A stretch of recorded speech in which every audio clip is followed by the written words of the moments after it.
E essas eleições, hein? Que loucura, gente. Tu vai obrigar a falar.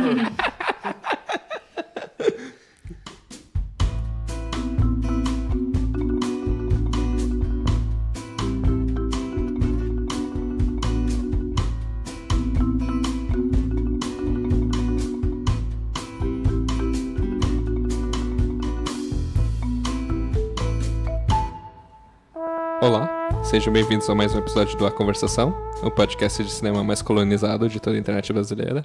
Eu sou o Thiago Santana, estou aqui com o Vitor Viana, Oi. o André Barcelos, Oi. o Luciano Chossar Boa noite. e a nossa convidada especial, Mercedes Rodrigues, Oi. mestre em teatro e nossa amiga em geral. Nós vamos hoje conversar sobre o filme da Lucrécia Martel. Depois de mais de uma década sem fazer filmes, ela fez o Zama. Zama é sobre esse corregedor, funcionário da coroa espanhola, Diego de Zama, vivendo numa pequena colônia aqui nas Américas e interagindo com os índios e com os colonos na região, e há anos e por muito tempo tentando ser transferido. Ele está vivendo há muito tempo longe da família, longe dos filhos, está querendo ser transferido para uma posição melhor. E o filme vai abordando vários diferentes fatos que ocorrem lá, mas ao pouco você vai vendo que ele tem uma certa apreciação sexual por várias mulheres lá, sobre uma determinada dama na cidade, pelas índias e tal, e tenta lidar com sempre o governador da região para conseguir essa carta do rei para ser transferido. E você vai acompanhando rapidamente essa frustração dele até um determinado momento, que passam alguns anos, ele decide se juntar a um grupo de militares que estão indo caçar esse bandido que estavam falando o tempo todo ao longo do filme, o Vincunha Porto. Eles vão nessa expedição, ele acaba descobrindo que o Vincunha está do lado dele o tempo todo. Ele acaba dedurando ele, eles acabam sendo capturados por índios e ele acaba morrendo. Não se ele morre. Ele perde as mãos. É verdade, ele perde as mãos. Mas também não na captura pelos índios. Ele é o Vincunha Porto que corta os braços dele pela traição. Pela traição, sim. Todo livro e todo filme vai ser diferente, né? É uma transcriação, mas no caso do Zama, do livro, é um livro muito particular, é uma adaptação, um livro de época, digamos, só que de maneira meio paródica, assim. Ele não tenta ser um livrão que conta uma narrativa e tal. É um livro em primeira pessoa, com 3 capítulos, um 1790, outro 1794 e outro 1799, que é uma divisão que não tem no filme, né?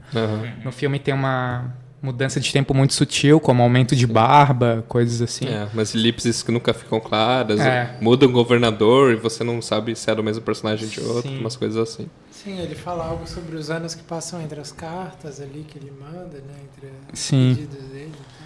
E o que tem de muito particular no livro é a voz. É um livro em primeira pessoa, é o Diego de Zama narrando sempre, e são frases muito curtas, parágrafos muito curtos e meio desconcertantes, assim. É um livro que é um pouco engraçado de um jeito meio nervoso, assim. Ele é meio exasperante, né? Sim.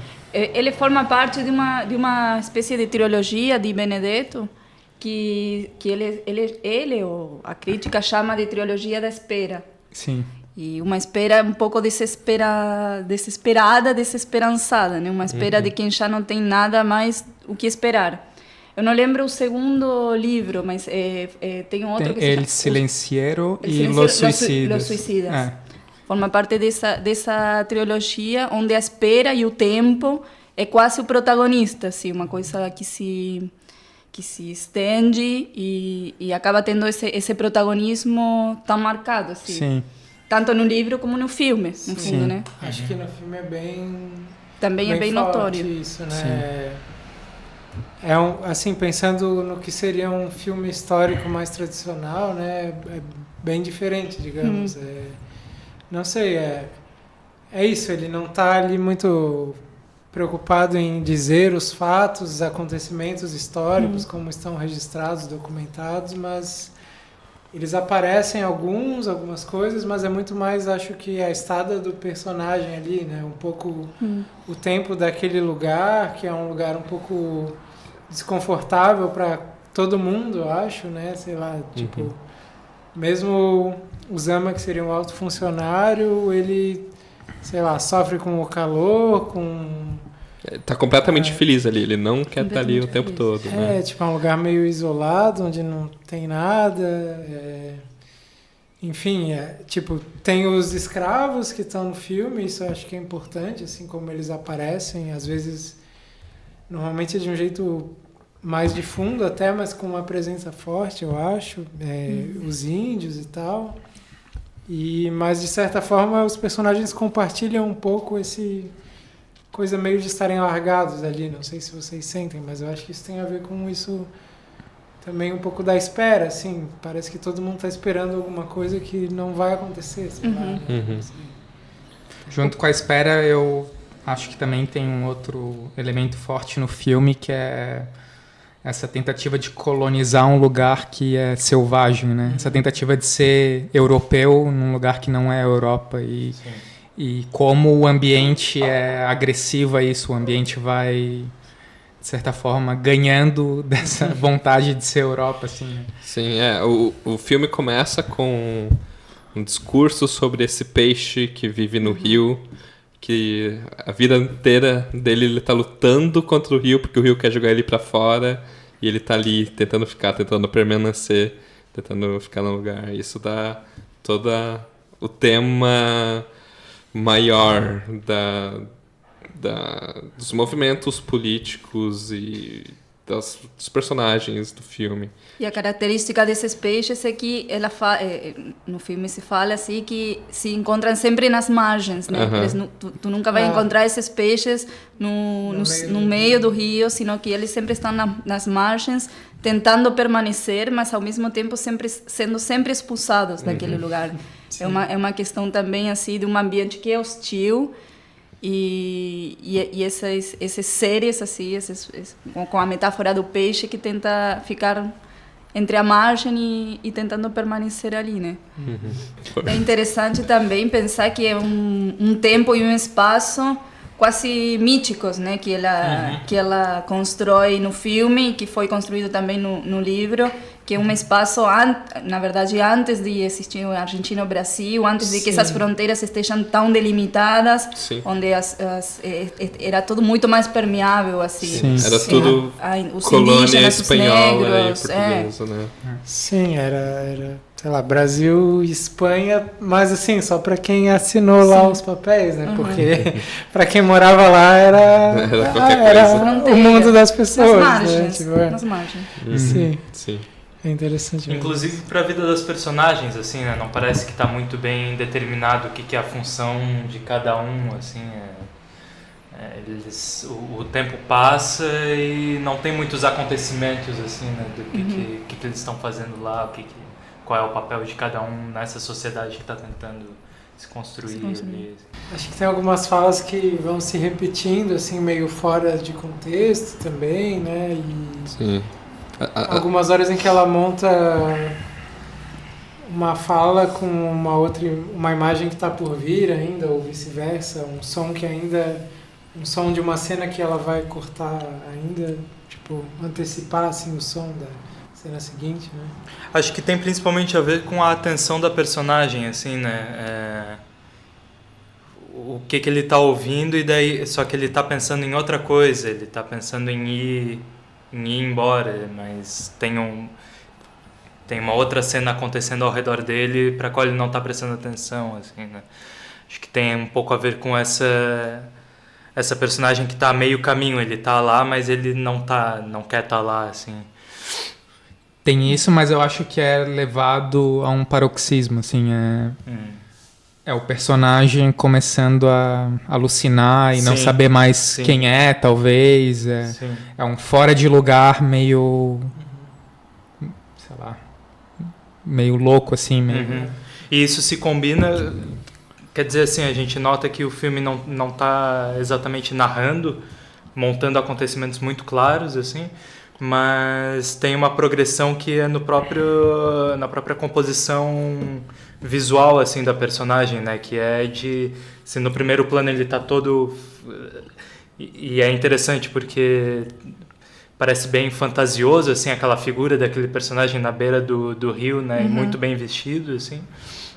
Acho que o primeiro plano dá esse choque, mas ao longo do filme ele vai se decompondo, assim, né, até o ponto dele perder os braços, mas enfim.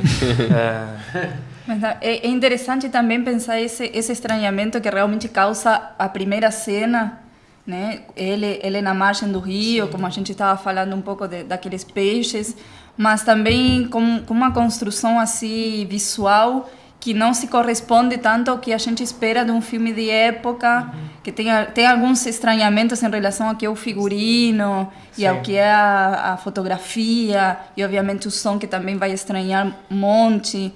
Daí eu vi algumas entrevistas da Lucrecia Martel e ela fala assim que obviamente que é uma busca, né, dela e da equipe dela de trabalhar de propósito, assim, com esse estranhamento, de pensar como um filme de época, os filmes de época geralmente têm toda uma construção assim visual, especialmente de fotografia, que está muito determinada, e eles queriam romper especialmente com essas coisas, e realmente às vezes parece que é forçado, que parece, às vezes parece mal feito, sabe, uma coisa meio estranha, assim.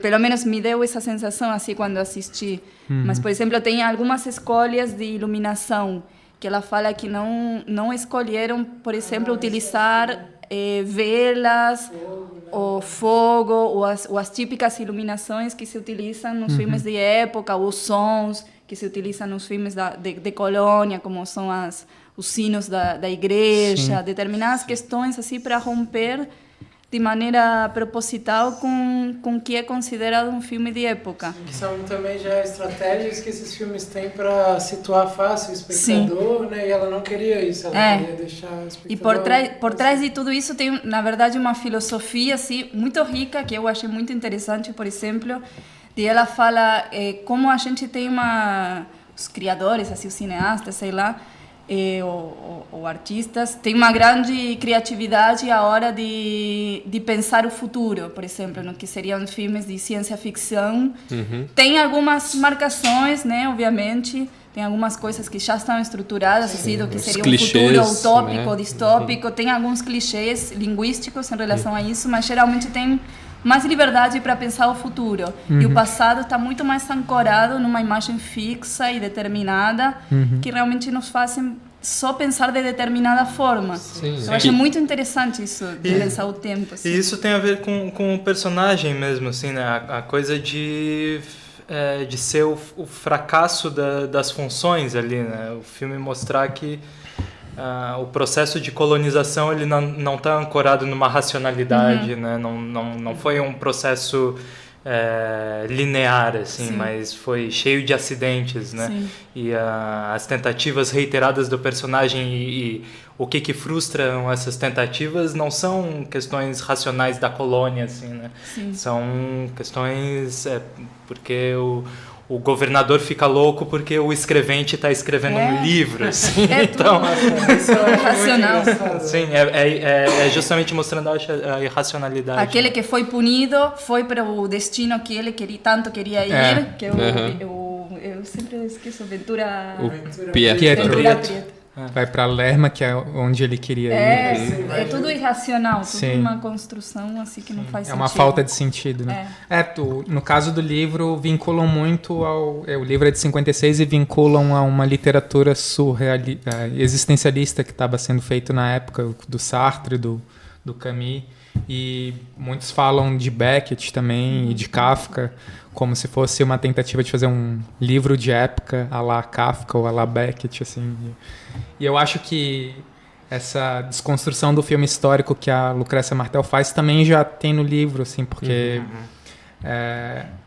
eu não tenho o espanhol ou o português para perceber isso, mas eu li que ele reconstruiu um espanhol que não era exatamente da época que ele queria retratar. Então, tinha um tom meio artificial e paródico na voz, na linguagem que ele estava construindo. Não era um assim. espanhol, digamos, contemporâneo, mas também E não também era... E nem o oficial nem supostamente conhecido.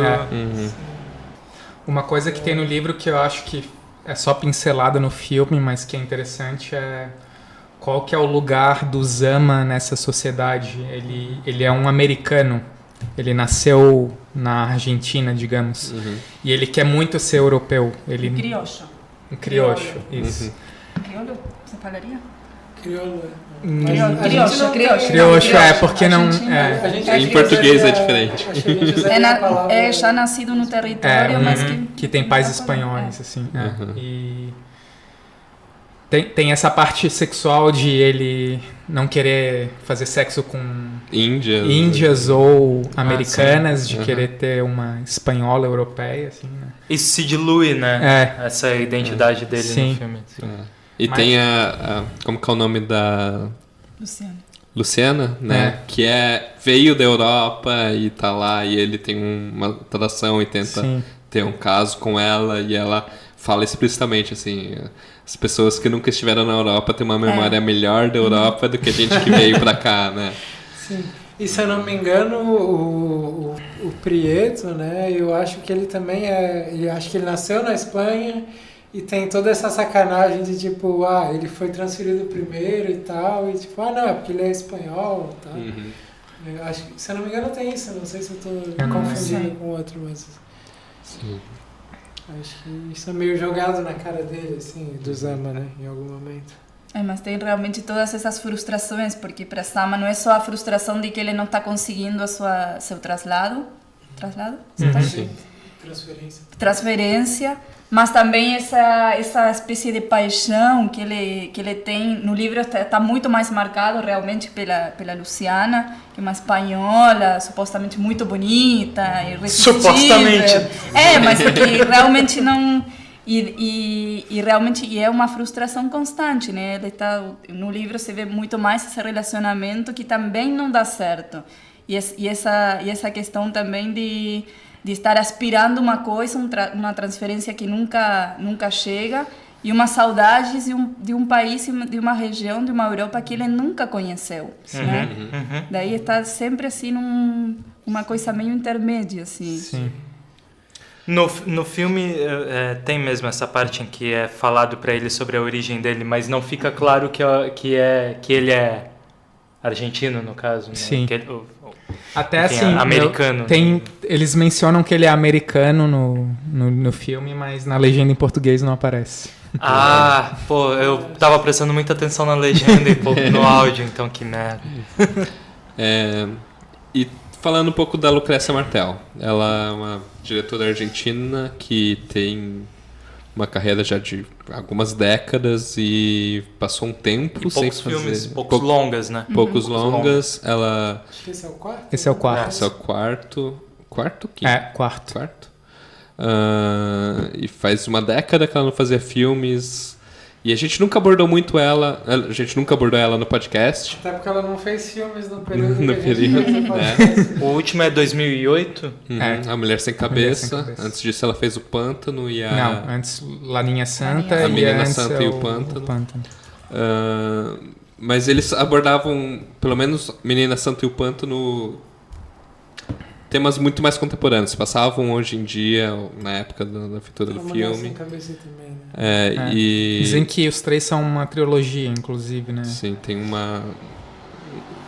tema em comum, muito a ver com feminilidade, com personagens femininas fortes ou muito sempre abordadas. E nesse filme parece que ela foge muito do tema, né? Em outra época, é uma adaptação. É uma adaptação. Muitos personagens masculinos mas tendo visto o Pântano recentemente, Uma Memória da Menina Santa, ela ainda filma da mesma maneira, ainda Sim, tem é uma semelhanças, pessoa né? que está interessada em um certo tipo de cinema que foi bastante influente. O que vocês têm de... Eu vi o Pântano recente também, né? E pra mim teve bastante a ver, assim, não sei exatamente explicar, talvez, mas uma das coisas acho que tem a ver com enquadramentos, assim, com enquadramentos... Assim, não faz um tipo de enquadramento, não tem um tipo de enquadramento que domina nenhum dos dois filmes, acho.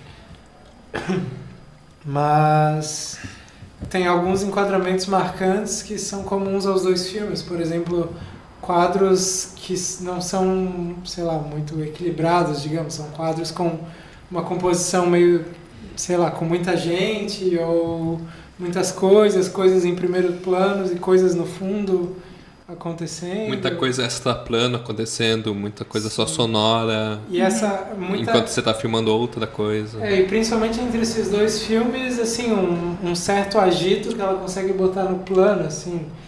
No Pântano tem, sei lá, todas as crianças gritando e correndo e os adultos bêbados caindo e as coisas, tipo, a chuva e tal. E nesse filme tem os animais, sei lá, todos tipo, os escravos, os índios, os colonos, tudo junto.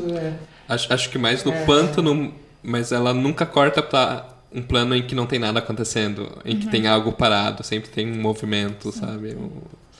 Uma coisa assim. Mas eu tive a impressão, de maneira geral, que esse filme tem uma fixidez maior nos planos do que nos filmes anteriores dela, assim. O enquadramento é muito mais rígido, assim, sabe? E nos outros filmes tinha uma fluidez, assim, uma coisa de captar algo invisível entre as coisas, que tem um pouco nesse filme também, mas esse filme tem essa rigidez que acho que tem a ver com a espera dele, assim, que tem movimento, mas é um movimento estéril, porque nada muda, nada acontece. Assim, acho que a profundidade de campo diz muito nesse filme. É tudo nítido a maior parte do tempo, sabe? Eu acho que não só planos mais rígidos, mas também mais artificiais, né? Sim. Tem uma artificiosidade muito maior do que os outros três filmes, assim. Trabalha com elementos que parecem muito mais realistas. Aqui realmente ela tá rompendo assim com qualquer tipo de realismo o tempo todo. Sim. Cada plano além de rígido, mas também parece quase uma pintura, assim. Tem uma coisa assim que é muito preciosa assim de como ela enquadra. É muito bonito de ver, realmente. Pelo menos para mim. Sim. Assim, a Lucrécia Martel se insere num tipo de cinema feito no começo do século XXI, que tem um crítico da finada Contracampo, Luiz Carlos Oliveira Júnior. Ele fez uma dissertação de mestrado que era sobre o cinema de fluxo, contrapondo ao dito cinema de plano, que era um cinema que poderia ser tanto do cinema clássico quanto do cinema moderno, e o cinema de fluxo seria esse cinema mais recente. O cinema de plano sendo o cinema que consegue racionalizar e organizar o mundo que ele vai abordar e construir uma dramaturgia em cima disso e racionalizar em cima disso. Não de plano só o elemento fílmico de coisa, mas de planejar também. Também, mas pensando o plano como a unidade dramatúrgica também, né? E em contraposição o cinema de fluxo que Lucrécia Martel, Apichatpong, enfim, Gus Van Sant faziam que a realidade é complexa e grande demais para se apreender. Então tu recebe estímulos e modulações dessa realidade e o cineasta tenta lidar com isso. Então ele não vai contar uma história, né? Ele não vai fazer isso, X foi para Y, ele vai meio que tentar entender um clima que está acontecendo, assim, né? E, enfim, eu acho que por mais que seja diferente, um pouco mais artificial e diferente esse filme, se mantém essa ideia de cinema da Lucrécia Martel de apostar mais na linguagem, talvez, apostar mais na imagem, no que de estranho pode ter a imagem do que em narrar a história, assim. É uma história de uma espera, né? E talvez a maneira mais interessante de narrar uma espera seja por esse mal-estar da imagem e não contando uma série de eventos, assim. Sim. Né? É tudo completamente desconfortável nesse filme. Mas É uma às vezes eu sensação. tenho a impressão de que alguns acontecimentos ela filma de modo funcional, assim, o movimento é observado de um modo narrativo mesmo, assim, de acompanhar determinado... quando ele vai procurar o médico pro oriental, por exemplo, é ele chegando num lugar, depois ele entrando num lugar, e tu tem ali uma relação entre personagens, basicamente só ele é o personagem, né? O resto são pessoas que aparecem em plano, assim, mas o modo como a câmera acompanha é muito Funcional. funcional, mas narrativo mesmo, assim, né? De dar uma informação para que a narrativa continue depois. Mas né? é que também no filme tem um escalonamento, assim, né? Ele vai ficando mais abstrato e mais perturbador, assim, com o passar da narrativa. Né? Eu acho que ele começa um pouco nesse... Tem esse primeiro plano que é só sonoro no preto, daí entra ele na beira do rio, e aquilo ali, daí tu tem um choque que o filme está se assumindo enquanto uma fantasia, né? E daí tu tem um personagem que está andando pela beira desse rio e tu não sabe onde é que ele está, o que está acontecendo, tá? Daí ele vai fazendo essa modulação. Mas no meio disso, eu acho que ele é um pouco...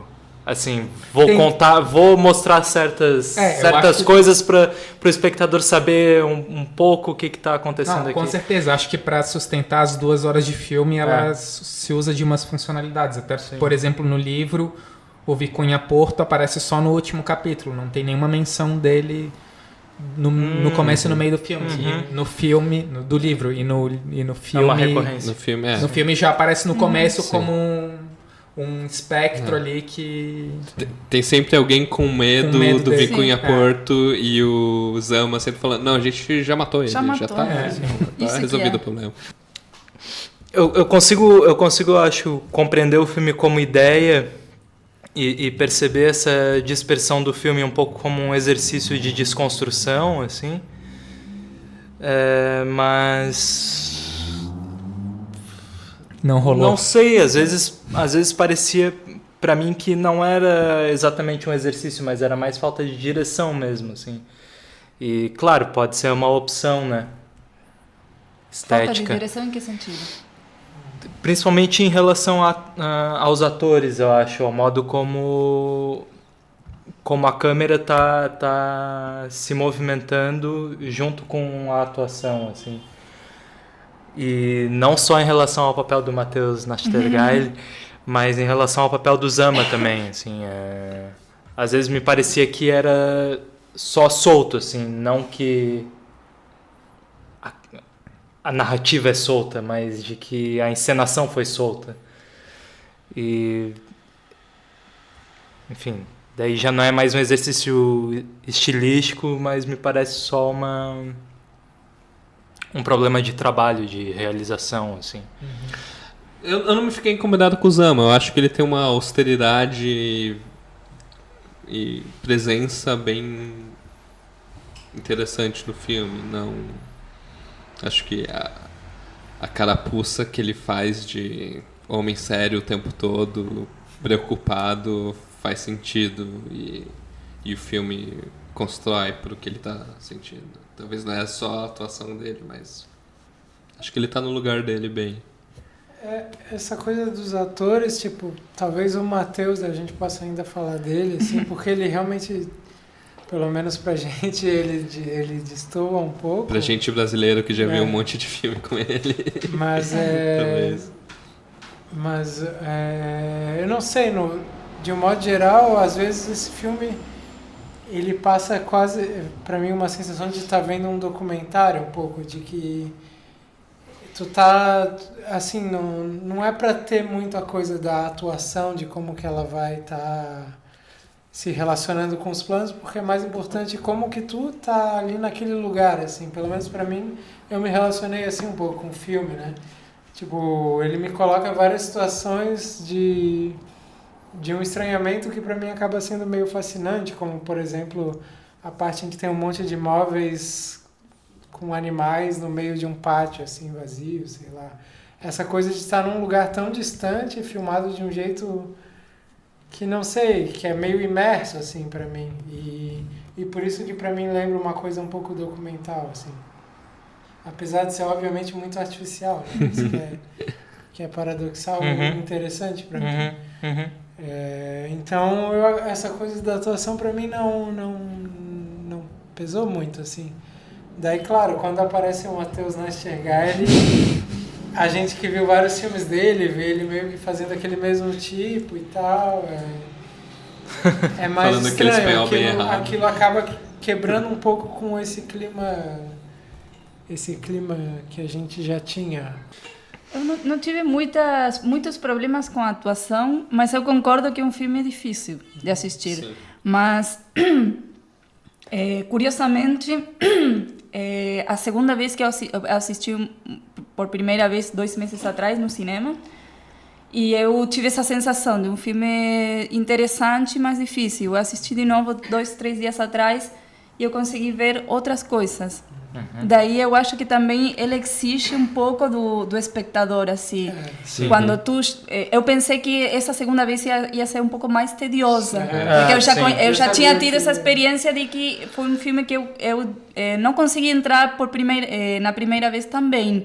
E na segunda vez a minha experiência foi diferente. Sim. Eu consegui curtir muito mais e eu consegui entrar numa proposta assim de não estar esperando realmente uma narrativa que não tem, ou que tem, mas muito fragmentada, e conseguir ver aqueles detalhes, aquela coisa tão preciosa assim, tanto na imagem quanto no som, o humor da Lucrécia Martel, que é muito sutil. Em todos os seus filmes tem um humor que é muito ácido e muito sutil.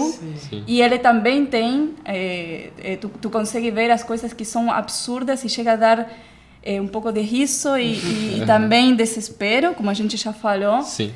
E então é um filme que vale a pena dar essa chance assim, de assistir sem essa porque a gente não é um filme convencional.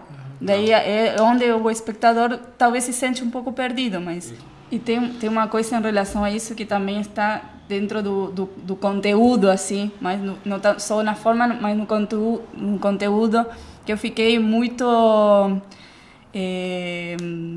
não sei se incomodada, mas com uma inquietação muito grande com uma das últimas falas que o Sama tem, que é quando os mercenários, aqueles que estão procurando uns cocos, supostamente, uns cocos muito valiosos, umas pedras muito valiosas. E Sama, que já tem vários anos assim de espera postergada e de frustração, ele fala: essas pedras não valem nada, né? E eles ficam muito bravos e ele explica para eles: eu estou fazendo por vocês aquilo que ninguém fez por mim. Eu digo não às suas esperanças. Daí eu acho que é uma forma assim também de pensar que é uma frase que é muito inquietante. A gente quer ter esperança, né? Na vida, no mundo, na política, na sociedade. Mas o que acontece com essas falsas esperanças, né? Que às vezes a gente tem e como se constroem esteticamente e artisticamente também, às vezes, as falsas esperanças, né? Por exemplo, Lucrécia Martel tem uma guerra praticamente com o que são os novos seriados, as novas plataformas, Netflix e todas essas coisas. E como isso realmente é uma coisa que está homogeneizando um tipo de narrativa, uma forma de fazer cinema e de construir o audiovisual, que tem toda essa linearidade e que tem no final alguma coisa que vai se revelar, seja boa ou ruim, mas que tem alguma coisa lá no futuro, né? E eu acho que essa frase, de alguma forma, também condensa um pouco isso, assim, de dizer... eu digo não às suas esperanças. Esse filme não vai ter um final que vai dizer alguma coisa para você, lide com isso, veja o que faça com isso. A vida não tem, né, no fundo.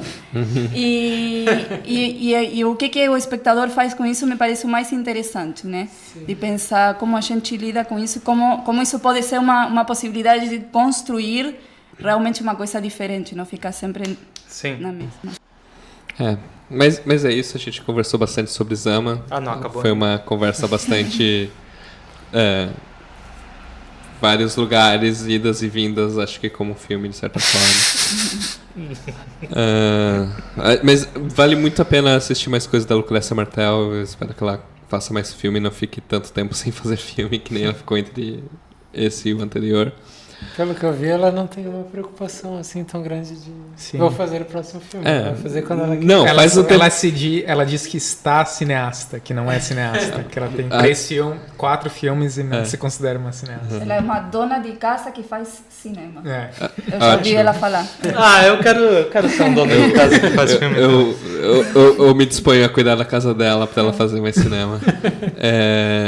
E nossos próximos programas a gente ainda não tem ideia do que fazer. Estamos em busca de próximos filmes. Obrigado por nos assistir. Obrigado pela presença da Mercedes. Foi uma excelente convidada. Falou coisas incrivelmente importantes. Eu fiquei bastante feliz com a sua presença. E nos vemos no próximo episódio do A Conversação.